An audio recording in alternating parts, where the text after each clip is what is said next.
શિક્ષક મિત્રો, આ વિડીયોમાં આપણે સ્વિફ્ટ સ્ટેટ અંતર્ગત જે તાલીમ આપણે લેવાની છે, બીજા તબક્કાની તાલીમ, ધોરણ 3 થી 10ના શિક્ષકો માટેની તાલીમ, મોડ્યુલ 2, પ્રકરણ 2, HOTS પ્રશ્નોની રચના અને સમજ, એનો વિડીયો આપણે આમાં પ્રશ્નના જવાબો આપણે જોઈશું, જેમાં અલગ અલગ પ્રશ્નો ક્રમમાં આવી શકે છે, પરંતુ મોટાભાગે આ જ રીતે 10 પ્રશ્નો એની અંદર પૂછાયેલા હોય છે.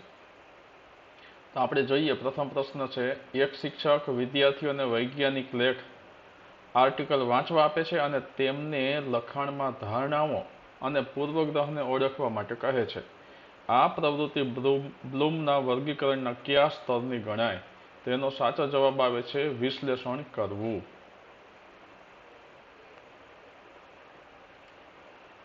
ત્યારબાદ પ્રશ્ન બીજો છે, પાઠ આયોજનમાં બ્લૂમના વર્ગીકરણનો ઉપયોગ કરવાનો મુખ્ય ફાયદો નીચેનામાંથી કયો છે?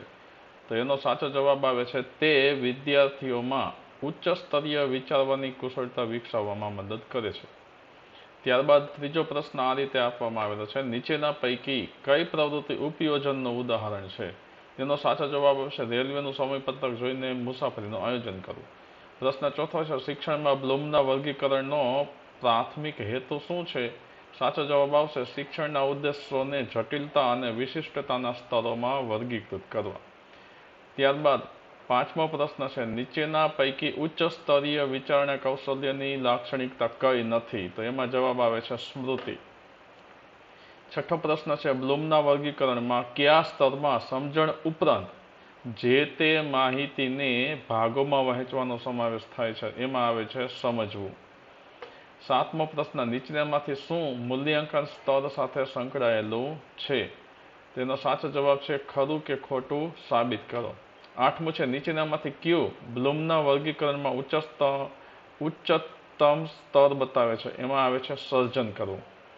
નવમો પ્રશ્ન છે, ઉચ્ચ સ્તરીય વિચારસરણીની કુશળતામાં બ્લૂમના વર્ગીકરણના સર્જન સ્તરનો સમાવેશ થાય છે. તો આ વિધાન સાચું છે, આપણે એને ખોટું લખવાનું છે.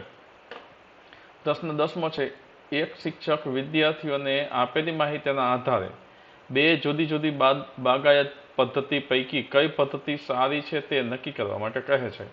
આ પ્રવૃત્તિ બ્લૂમના વર્ગીકરણના કયા સ્તરને લક્ષ્ય બનાવે છે? તેનો સાચો જવાબ છે મૂલ્યાંકન કરવું.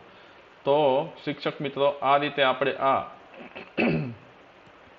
મોડ્યુલ 2માં જે પ્રકરણ બીજું આપેલું છે, HOTS પ્રકારના પ્રશ્નની રચના અને સમજ, એના 10 પ્રશ્નના સાચા ઉત્તરો જોયા. મિત્રો, આવા જ અન્ય વિડીયો મેળવવા માટે મારી યુટ્યુબ ચેનલ માય સ્ટુડન્ટ્સ એજ્યુકેશનને સબસ્ક્રાઈબ કરજો. તમારા અન્ય મિત્રોને પણ શેર કરજો.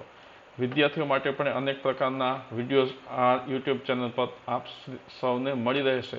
તો તમારા વિદ્યાર્થીઓને પણ આ ચેનલ શેર કરવા વિનંતી. ધન્યવાદ.